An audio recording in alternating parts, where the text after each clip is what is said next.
ನಮಸ್ಕಾರ ಸ್ನೇಹಿತರೆ, ಹೇಗಿದ್ರೆ ಎಲ್ಲರೂ ಚೆನ್ನಾಗಿದ್ರೆ ಅನ್ಕೊಳ್ಳಿ ಸ್ನೇಹಿತರೆ. ಎಲ್ರಿಗೂ ಎಸ್ ಪಿ ಬಿ ಮೀಡಿಯಾದ ಮತ್ತೊಂದು ವಿಡಿಯೋಕ್ಕೆ ತಮಗೆಲ್ರಿಗೂ ಸ್ವಾಗತ ಸುಸ್ವಾಗತ. ಸ್ನೇಹಿತರೆ, ಈ 2026ರ ಈ ಒಂದು ವರ್ಷದಲ್ಲಿ ಜೂನ್ 6ರ ನಂತರ ಕುಂಭರಾಶಿಯವರ ಭವಿಷ್ಯ ಹೇಗಿರಲಿದೆ?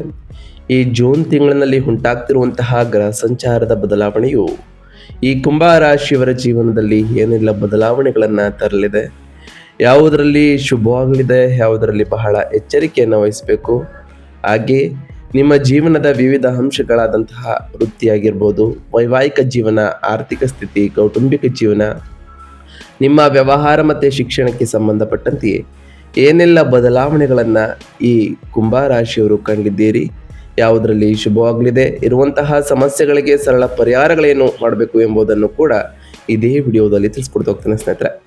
ಅದರಿಂದ ವಿಡಿಯೋನ ಸ್ಕಿಪ್ ಮಾಡದೆ ಇಲ್ಲಿಂದ ಕೊನೆ ತನಕ ನೋಡ್ತಾ ಬನ್ನಿ. ಸ್ಕಿಪ್ ಮಾಡಿ ವಿಡಿಯೋ ನೋಡೋದ್ರಿಂದ ನಿಮಗೆ ಫುಲ್ ಆಗಿ ಇನ್ಫಾರ್ಮೇಷನ್ ಅರ್ಥ ಆಗೋದಿಲ್ಲ. ಸೊ ಪ್ರತಿಯೊಂದು ವಿಡಿಯೋದಲ್ಲೂ ಹೇಳೋದಿಷ್ಟೇನೆ, ವಿಡಿಯೋನ ಸ್ಕಿಪ್ ಮಾಡದೆ ಕೊನೆ ತನಕ ನೋಡಿ. ಹಾಗೆ ನಮ್ಮ ಈ ವಿಡಿಯೋ ಇಷ್ಟ ಆಗಿತ್ತು ಅಂದರೆ ವಿಡಿಯೋಕ್ಕೆ ಒಂದು ಲೈಕ್ ಮಾಡಿ ಸ್ನೇಹಿತರೆ.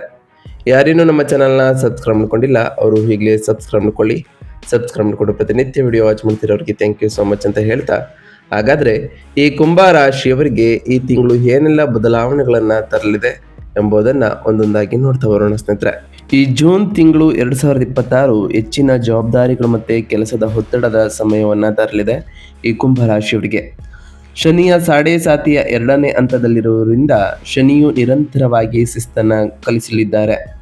ಈ ತಿಂಗಳ ವಿಶೇಷ ಲಕ್ಷಣವೇನೆಂದರೆ, ಜೂನ್ 2ರಂದೆಯೇ ನಿಮ್ಮ ಸಂಪತ್ತು ಮತ್ತು ಲಾಭದ ಅಧಿಪತಿ ಗುರು 6ನೇ ಮನೆಗೆ ಅಂದರೆ ಕಟಕ ರಾಶಿಗೆ ಉತ್ತುಂಗ ಸ್ಥಾನದಲ್ಲಿ ಪ್ರವೇಶವನ್ನು ಮಾಡಿರುವ ಕಾರಣ ಸಾಕಷ್ಟು ಬದಲಾವಣೆಗಳನ್ನು ಕಾಣ್ತಾ ಬಂದಿದ್ದೀರಿ. 6ನೇ ಮನೆಗೆ ಗುರುವಿನ ಆಗಮನದ ಬಗ್ಗೆ ಚಿಂತಿಸುವಂತಹ ಅಗತ್ಯವಿರೋದಿಲ್ಲ, ಏಕೆಂದರೆ ಅದರ ಉತ್ತುಂಗದ ಸ್ಥಾನವು ನಿಮ್ಮನ್ನು ದೀರ್ಘಕಾಲದ ಸಮಸ್ಯೆಗಳಿಂದ ಅಂದರೆ ಸಾಲ ಮತ್ತು ಶತ್ರುಗಳಿಂದ ಮುಕ್ತವನ್ನಗೊಳಿಸಲಿದೆ. ಈ 2ನೇ ವಾರದಲ್ಲಿ 4ನೇ ಮನೆಯಲ್ಲಿ ಮಂಗಳನ ಸಂಚಾರವು ಆಸ್ತಿ ವಿಷಯಗಳಲ್ಲಿ ಗೊಂದಲವನ್ನು ತರಲಿದೆ. ಆದರೆ ಕುಟುಂಬದ ಶಾಂತಿ ಮತ್ತು ಸಂತೋಷವನ್ನು ಕಾಪಾಡಿಕೊಳ್ಳಲು ನೀವು ಬಹಳಷ್ಟು ತಾಳ್ಮೆಯಿಂದ ಇರಬೇಕು ಈ ತಿಂಗಳಿನಲ್ಲಿ. ಹಾಗಾದರೆ ಈ ಜೂನ್ ತಿಂಗಳಿನಲ್ಲಿ ಕುಂಭರಾಶಿಯವರಿಗೆ ಇರತಕ್ಕಂತಹ ಪ್ರಮುಖ ಗ್ರಹ ಸಂಚಾರಗಳೇನು, ಅವುಗಳ ಪ್ರಭಾವ ಹೇಗಿರಲಿದೆ ಎನ್ನುವುದರ ವಿಚಾರಕ್ಕೆ ಬರೋದಾದರೆ, ಮೊದಲನೇದಾಗಿ ಗುರುಗ್ರಹದ ವಿಚಾರಕ್ಕೆ ಬಂದ್ಬಿಡೋಣ ಸ್ನೇಹಿತರೆ. 6ನೇ ಮನೆಯ ಉನ್ನತ ಸ್ಥಾನದಲ್ಲಿ ಜೂನ್ 2ರಂದೆಯೇ ಕಟಕ ರಾಶಿಗೆ ಪ್ರವೇಶವನ್ನು ಆಲ್ರೆಡಿ ಮಾಡಿರತಕ್ಕಂತಹ ಗುರುವು ಹಳೆಯ ಸಾಲಗಳನ್ನು ತೀರಿಸುವುದು, ವಿರೋಧಿಗಳ ಮೇಲೆ ಜಯ, ಹಾಗೆ ಆರೋಗ್ಯದ ರಕ್ಷಣೆ ಮತ್ತು ಸೇವಾ ಸಂಬಂಧಪಟ್ಟಂತಹ ವ್ಯವಹಾರಗಳಲ್ಲಿ ಲಾಭವನ್ನು ತರಲಿದ್ದಾರೆ.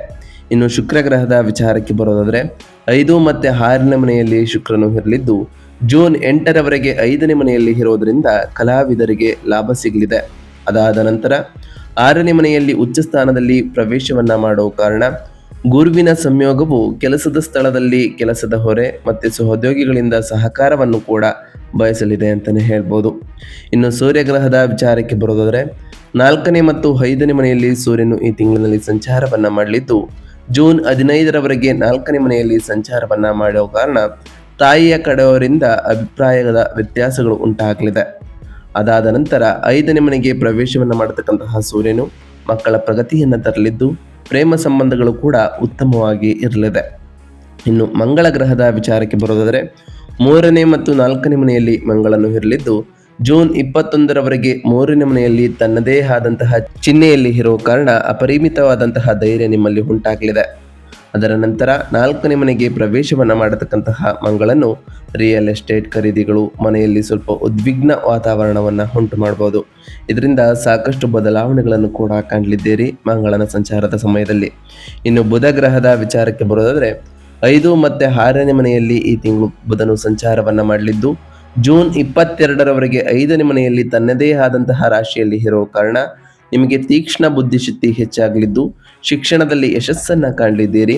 ಅದಾದ ನಂತರ 6ನೇ ಮನೆಗೆ ಪ್ರವೇಶವನ್ನು ಮಾಡತಕ್ಕಂತಹ ಬುಧನು ಉತ್ತುಂಗದಲ್ಲಿರುವ ಗುರುವಿನ ಜೊತೆ ಸೇರೋ ಕಾರಣ ಸಾಕಷ್ಟು ಬದಲಾವಣೆಗಳನ್ನು ತರಲಿದ್ದಾರೆ. ಇನ್ನು ಶನಿಗ್ರಹದ ವಿಚಾರಕ್ಕೆ ಬರೋದಾದರೆ, 2ನೇ ಮನೆಯ ಮೀನ ರಾಶಿಯಲ್ಲಿ ಇರೋ ಕಾರಣ ಶನಿಯ ಸಾಡೆ ಸಾತಿ ಇರೋ ಕಾರಣ ಮಾತು ಮತ್ತು ಸಂಪತ್ತಿನ ಮನೆಯಲ್ಲಿ ಇರೋದು ಕುಟುಂಬದ ಜವಾಬ್ದಾರಿಗಳನ್ನು ಉಂಟು ಮಾಡಲಿದೆ. ಕಠಿಣ ಮಾತಿನಿಂದ ದೂರವಿರುವುದು ಹಾಗೆ ಆರ್ಥಿಕ ಶಿಸ್ತನ್ನು ಕೂಡ ಶನಿಯ ಸಂಚಾರವು ನಿಮಗೆ ನೀಡಲಿದೆ ಅಂತಲೇ ಹೇಳ್ಬೋದು. ಒಟ್ಟಾರೆಯಾಗಿ ಸಾಕಷ್ಟು ಬದಲಾವಣೆಗಳನ್ನು ತರುವಂತಹ ತಿಂಗಳು ಈ ಜೂನ್ ತಿಂಗಳು ಅಂತಾನೆ ಹೇಳ್ಬೋದು. ಹಾಗಾದ್ರೆ ಈ ಜೂನ್ 4ರ ನಂತರ ಈ ರಾಶಿಯವರ ವೃತ್ತಿ ಮತ್ತೆ ಉದ್ಯೋಗಗಳು ಹೇಗಿರಲಿದೆ ಅನ್ನೋದ್ರ ವಿಚಾರಕ್ಕೆ ಬರೋದಾದ್ರೆ, ಕರ್ಮಭಾವದ ಅಧಿಪತಿಯಾಗಿರ್ತಕ್ಕಂತಹ ಮಂಗಳನು ಜೂನ್ 21ರವರೆಗೆ 3ನೇ ಮನೆಯಲ್ಲಿ ತನ್ನದೇ ಆದಂತಹ ರಾಶಿಯಲ್ಲಿ ಸಾಗುತ್ತಿದ್ದು, ಇದು ನಿಮಗೆ ಹೇರಳವಾದಂತಹ ಧೈರ್ಯವನ್ನ ತುಂಬಲಿದೆ ಮತ್ತೆ ಕೆಲಸಗಳನ್ನು ತ್ವರಿತವಾಗಿ ಪೂರ್ಣಗೊಳಿಸಲು ನಿಮಗೆ ಸಹಾಯವನ್ನು ಮಾಡಲಿದೆ. ಅದರಲ್ಲೂ ಜೂನ್ 2ರಂದಿಯೇ ಗುರು 6ನೇ ಮನೆಗೆ ಪ್ರವೇಶವನ್ನ ಮಾಡಿರುವ ಕಾರಣ ಸಾಕಷ್ಟು ಬದಲಾವಣೆಗಳನ್ನ ಕಾಣ್ತಾ ಬರ್ತೀರಿ. ಈ ಜೂನ್ 6ರ ನಂತರವೇ ಸಾಕಷ್ಟು ಬದಲಾವಣೆಗಳ ಜೊತೆಗೆ ಜೂನ್ 8ರಂದು ಶುಕ್ರ 6ನೇ ಮನೆಗೆ ಪ್ರವೇಶವನ್ನ ಮಾಡೋ ಕಾರಣ ನಿಮ್ಮ ಕಚೇರಿ ಮೇಜಿನ ಮೇಲೆ ಫೈಲ್ಗಳು ರಾಶಿಯಾಗ್ಬೋದು ಮತ್ತು ನಿಮ್ಮ ಕೆಲಸದ ಹೊರೆ ಗಮನಾರ್ಹವಾಗಿ ಹೆಚ್ಚಾಗ್ಬೋದು. ಆದರೆ ಚಿಂತಿಸುವಂತಹ ಅಗತ್ಯವಿಲ್ಲ, ಏಕೆಂದರೆ 6ನೇ ಮನೆಯಲ್ಲಿ ಉತ್ತುಂಗದಲ್ಲಿ ಇರತಕ್ಕಂತಹ ಗುರುವು ನಿಮ್ಮ ಎಲ್ಲ ಸವಾಲುಗಳನ್ನು ಸುಲಭವಾಗಿ ನಿವಾರಿಸಲು ನಿಮಗೆ ಸಹಾಯವನ್ನು ಮಾಡಲಿದ್ದಾರೆ.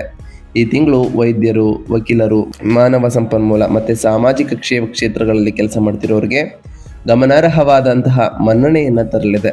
ನಿಮ್ಮ ಕಠಿಣ ಪರಿಶ್ರಮಕ್ಕೆ ನಿಮ್ಮ ಮೇಲಾಧಿಕಾರಿಗಳ ಸಂಪೂರ್ಣ ಬೆಂಬಲ ಮತ್ತೆ ಸಿಗಲಿದೆ ಅಂತಲೇ ಹೇಳ್ಬೋದು. ಇದರಿಂದ ಸಾಕಷ್ಟು ಬದಲಾವಣೆಗಳನ್ನು ಕೂಡ ಈ ಜೂನ್ 6ರ ನಂತರ ಕಾಣ್ತಾ ಬರ್ತೀರಿ. ಇನ್ನು ವ್ಯಾಪಾರ ಮತ್ತು ಸ್ವಯಂ ಉದ್ಯೋಗದ ವಿಚಾರಕ್ಕೆ ಬರೋದಾದರೆ, ಹೊಸ ಸಾಲ ಅನುಮೋದನೆಯನ್ನು ಬಯಸುವಂತಹ ವ್ಯಾಪಾರ ಮಾಲೀಕರಿಗೆ ಈ ತಿಂಗಳು ತುಂಬ ಅನುಕೂಲಕರವಾಗಿರಲಿದೆ. ನಿಮ್ಮ ವ್ಯವಹಾರವನ್ನು ವಿಸ್ತರಿಸಲು ನೀವು ಬ್ಯಾಂಕ್ಗಳ ಸುತ್ತಲೂ ಓಡಾಡುತ್ತಿದ್ದರೆ 6ನೇ ಮನೆಯಲ್ಲಿ ಗುರುವಿನ ಉನ್ನತ ಸ್ಥಾನದ ಪ್ರಭಾವವು ನಿಮ್ಮ ಸಾಲವನ್ನು ಸುಲಭವಾಗಿ ಅನುಮೋದಿಸುವುದನ್ನು ಖಚಿತಪಡಿಸಲಿದೆ. ಜೂನ್ 15ರ ನಂತರ 7ನೇ ಮನೆಯ ಅಧಿಪತಿಯಾದಂತಹ ಸೂರ್ಯ 5ನೇ ಮನೆಗೆ ಹೋಗುವ ಕಾರಣ ಸಾಕಷ್ಟು ಬದಲಾವಣೆಗಳನ್ನು ಕೂಡ ಕಾಣಲಿದ್ದೀರಿ. ನಿಮ್ಮ ವಿವೇಚನೆ ಮತ್ತು ಬುದ್ಧಿವಂತಿಕೆಯ ಮೂಲಕ ಹೊಸ ಗ್ರಾಹಕರನ್ನು ಆಕರ್ಷಿಸಲಿದ್ದೀರಿ. ಸೃಜನಶೀಲ ಕ್ಷೇತ್ರಗಳು, ವಿನ್ಯಾಸ ಮತ್ತು ಸಲಹಾ ಕ್ಷೇತ್ರಗಳಲ್ಲಿ ತೊಡಗಿರುವವರು ಉತ್ತಮವಾದಂತಹ ಲಾಭವನ್ನು ಕೂಡ ಕಾಣಲಿದ್ದೀರಿ. ಜೂನ್ 21ರ ನಂತರ ಮಂಗಳನ 4ನೇ ಮನೆಗೆ ಸ್ಥಳಾಂತರ ಆಗುವುದು ವಾಹನಗಳು, ನಿರ್ಮಾಣ ಮತ್ತು ರಿಯಲ್ ಎಸ್ಟೇಟ್ ಕ್ಷೇತ್ರಗಳಲ್ಲಿ ಕೆಲಸ ಮಾಡ್ತಿರೋರಿಗೆ ಬಹಳ ವೇಗವಾಗಿ ಇರಲಿದೆ. ಇನ್ನು ಆರ್ಥಿಕ ಸ್ಥಿತಿ ಮತ್ತು ಹಣಕಾಸಿನ ವಿಚಾರದ ಬಗ್ಗೆ ಮಾತನಾಡ್ತಾ ಬರೋದಾದರೆ, ಆರ್ಥಿಕವಾಗಿ ಈ ಜೂನ್ ತಿಂಗಳು ಹಳೆಯ ಸಾಲಗಳನ್ನು ಮರುಪಾವತಿಸುವಂತಹ ತಿಂಗಳು ಅಂತಲೇ ಹೇಳ್ಬೋದು. ಸಂಪತ್ತು ಮತ್ತು ಲಾಭಗಳ ಅಧಿಪತಿ ಗುರು 6ನೇ ಮನೆಯಲ್ಲಿ ಉನ್ನತ ಸ್ಥಾನದಲ್ಲಿ ಆಲ್ರೆಡಿ ಹೊಂದಿರೋ ಕಾರಣ ಹಣ ಗಳಿಸುವುದರಿಂದ ಹಳೆಯ ಸಾಲಗಳನ್ನು ತೀರಿಸುವತ್ತ ನಿಮ್ಮ ಆದ್ಯತೆಯನ್ನು ಬದಲಾಯಿಸಲಿದ್ದಾರೆ. ನಿಮ್ಮ ಕಠಿಣ ಪರಿಶ್ರಮದಿಂದ ಗಳಿಸಿದಂತಹ ಹಣವನ್ನು ವ್ಯರ್ಥವಾಗಿ ಖರ್ಚು ಮಾಡಲಾಗುವುದಿಲ್ಲ, ಆದರೆ ನಿಮ್ಮ ಸಾಲದ ಹೊರೆಯನ್ನು ಕಡಿಮೆ ಮಾಡಲು ಬಳಸಲಾಗ್ತದೆ ಅಂತಲೇ ಹೇಳ್ಬೋದು. ಶನಿಯು 2ನೇ ಮನೆಯಲ್ಲಿ ಇರುವುದರಿಂದ ಖರ್ಚುಗಳನ್ನು ನಿಯಂತ್ರಣದಲ್ಲಿ ಇಟ್ಟುಕೊಳ್ಳುವುದು ಬಹಳ ಮುಖ್ಯ. ಜೂನ್ 21ರಂದು ಮಂಗಳ 4ನೇ ಮನೆಗೆ ಸ್ಥಳಾಂತರಗೊಂಡ ನಂತರ ನೀವು ಹೊಸ ಮನೆ ಖರೀದಿಸಲು ಅಥವಾ ಭೂಮಿಗೆ ಮುಂಗಡ ಪಾವತಿ ಮಾಡಲು ಸ್ವಲ್ಪ ಹಣವನ್ನು ಹೂಡಿಕೆ ಮಾಡಬಹುದು. ಇದು ಭವಿಷ್ಯಕ್ಕೆ ಉತ್ತಮ ನಿರ್ಧಾರವೆಂದು ಸಾಬೀತುಪಡಿಸಲಿದೆ ಅಂತಲೇ ಹೇಳ್ಬೋದು. ಇನ್ನು ಆರೋಗ್ಯ ಮತ್ತು ಸ್ವಾಸ್ಥ್ಯದ ವಿಚಾರಕ್ಕೆ ಬರೋದಾದರೆ, 6ನೇ ಮನೆಯ ಸಕ್ರಿಯಗೊಳಿಸುವಿಕೆಯಿಂದಾಗಿ ಸ್ವಲ್ಪ ಎಚ್ಚರಿಕೆ ಅಗತ್ಯ ಅಂತಲೇ ಹೇಳ್ಬೋದು. 6ನೇ ಮನೆಯಲ್ಲಿ ಗುರು ಮತ್ತು ಶುಕ್ರರ ಸಂಯೋಗವು ಯಕೃತ್, ಮೂತ್ರಪಿಂಡ ಅಥವಾ ಹಾರ್ಮೋನುಗಳ ಅಸಮತೋಲನ ಸಮಸ್ಯೆಗಳಿಗೆ ಕಾರಣವಾಗಬಹುದು.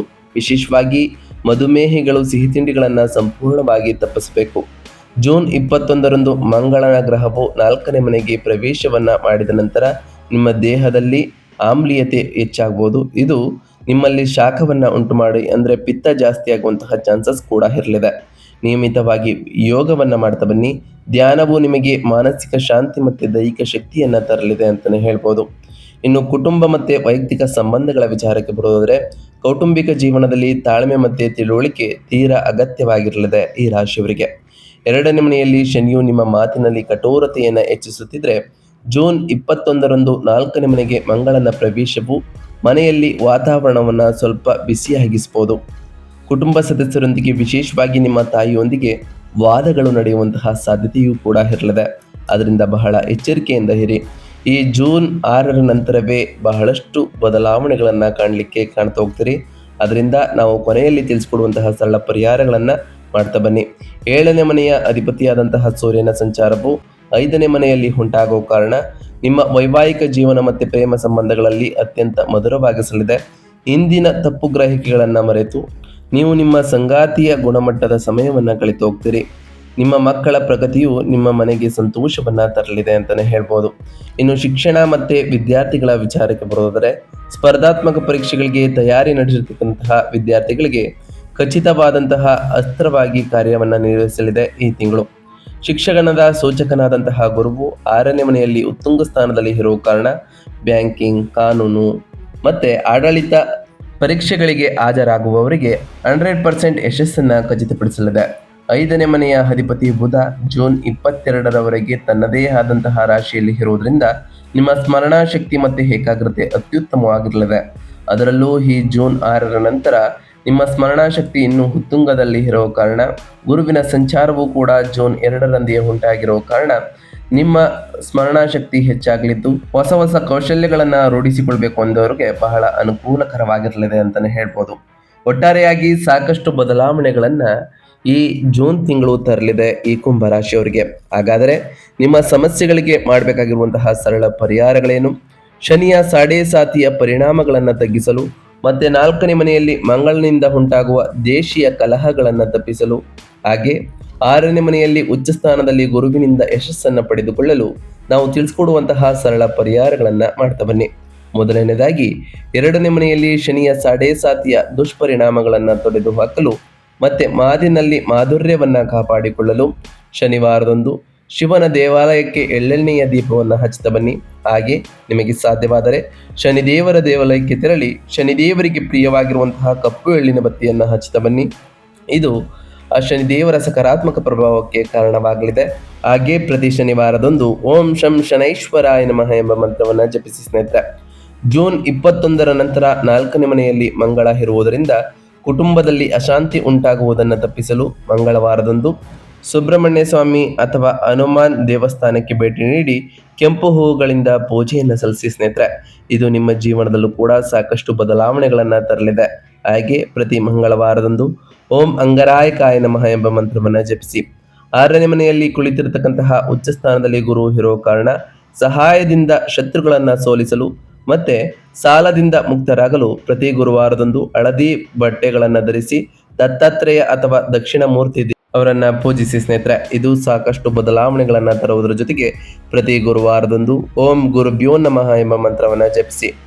ಹಾಗೆ ಪ್ರತಿ ಶುಕ್ರವಾರದಂದು ತಾಯಿ ಜಗನ್ಮಾತೆಯಾದಂತಹ ಲಕ್ಷ್ಮೀದೇವಿಗೆ ಪೂಜೆಯನ್ನು ಸಲ್ಲಿಸಿ ಲಕ್ಷ್ಮೀದೇವಿಗೆ ಪ್ರಿಯವಾಗಿರುವಂತಹ ಬಿಳಿ ಹೂವುಗಳನ್ನು ಅರ್ಪಿಸಿ ಪೂಜೆಯನ್ನು ಸಲ್ಲಿಸೋದ್ರಿಂದ ನಿಮ್ಮ ಮನೆಯಲ್ಲಿ ಸುಖ ಸಮೃದ್ಧಿಯ ಜೊತೆಗೆ ಸಂಪತ್ತು ಕೂಡ ಹೆಚ್ಚಾಗಲಿದೆ. ನಾವು ತಿಳಿಸ್ಕೊಟ್ಟಿರುವಂತಹ ಈ ಎಲ್ಲ ಸರಳ ಪರಿಹಾರಗಳನ್ನು ಈ ರಾಶಿಯವರು ಮಾಡಿದ್ದೇ ಆದರೆ ಸಾಕಷ್ಟು ಬದಲಾವಣೆಗಳನ್ನು ಕಾಣ್ತಾ ಬರ್ತೀರಿ. ನೀವು ಅಂದುಕೊಂಡಿರುವಂತಹ ಕಾರ್ಯಗಳು ಕೂಡ ಯಾವುದೇ ಅಡೆತಡೆ ಇಲ್ಲದೆ ನೆರವೇರ್ತಾ ಬರ್ತದೆ ಸ್ನೇಹಿತರೆ. ಇದಾಗಿತ್ತು ಇವತ್ತಿನ ಒಂದು ವಿಡಿಯೋ ಸ್ನೇಹಿತರೆ. ವಿಡಿಯೋ ಇಷ್ಟ ಆಗಿತ್ತು ಅಂದರೆ ವಿಡಿಯೋಗೆ ಒಂದು ಲೈಕ್ ಮಾಡಿ. ಯಾರೇನು ನಮ್ಮ ಚಾನಲ್ನ ಸಬ್ಸ್ಕ್ರೈಬ್ ಮಾಡ್ಕೊಂಡಿಲ್ಲ ಅವರು ಈಗಲೇ ಸಬ್ಸ್ಕ್ರೈಬ್ ಮಾಡ್ಕೊಳ್ಳಿ. ಸಬ್ಸ್ಕ್ರೈಬ್ ಮಾಡಿಕೊಂಡು ಪ್ರತಿನಿತ್ಯ ವಿಡಿಯೋ ವಾಚ್ ಮಾಡ್ತಿರೋರಿಗೆ ಥ್ಯಾಂಕ್ ಯು ಸೋ ಮಚ್ ಅಂತ ಹೇಳ್ತಾ, ಹಾಗೆ ಕಮೆಂಟ್ನಲ್ಲಿ ಓಂ ಶನೈಶ್ವರಾಯ ನಮಃ, ಓಂ ಗುರುಭ್ಯೋ ನಮಃ, ಓಂ ಅಂಗರಾಯಕಾಯ ನಮಃ, ಓಂ ಲಕ್ಷ್ಮೀನಾರಾಯಣಾಯ ನಮಃ, ಓಂ ಸೂರ್ಯದೇವಾಯ ನಮಃ, ಓಂ ಸುಬ್ರಹ್ಮಣ್ಯಾಯ ನಮಃ, ಓಂ ಹನುಮಂತಾಯ ನಮಃ ಎಂದು ಕಮೆಂಟ್ ಮಾಡಿ ಸ್ನೇಹಿತರೆ. ಆ ಶನಿದೇವರು, ಮಂಗಳದೇವ, ಗುರುದೇವ, ಲಕ್ಷ್ಮೀನಾರಾಯಣ, ಸೂರ್ಯದೇವ ಹಾಗೆ ಹನುಮಂತ ಮತ್ತು ಸುಬ್ರಹ್ಮಣ್ಯ ಸ್ವಾಮಿ ನಿಮಗೆ ಆಯುಷ್ಯ ಆರೋಗ್ಯ ಸಮೃದ್ಧಿಗಳನ್ನು ಕೊಟ್ಟು ಕಾಪಾಡಲಿ. ನೀವು ಅಂದುಕೊಂಡಿರುವಂತಹ ಕಾರ್ಯಗಳು ಯಾವುದೇ ಅಡೆತಡೆ ಇಲ್ಲದೆ ನೆರವೇರಲಿ ಅಂತ ಆ ದೇವರಲ್ಲಿ ಕೇಳ್ಕೊಳ್ತಾ ಇವತ್ತಿನ ಒಂದು ವಿಡಿಯೋನ ಮುಗಿಸ್ತಿದ್ದೀನಿ ಸ್ನೇಹಿತರೆ. ಸಿಗ್ತೀನಿ ಮತ್ತೊಂದು ವಿಡಿಯೋದೊಂದಿಗೆ. Thank you for watching.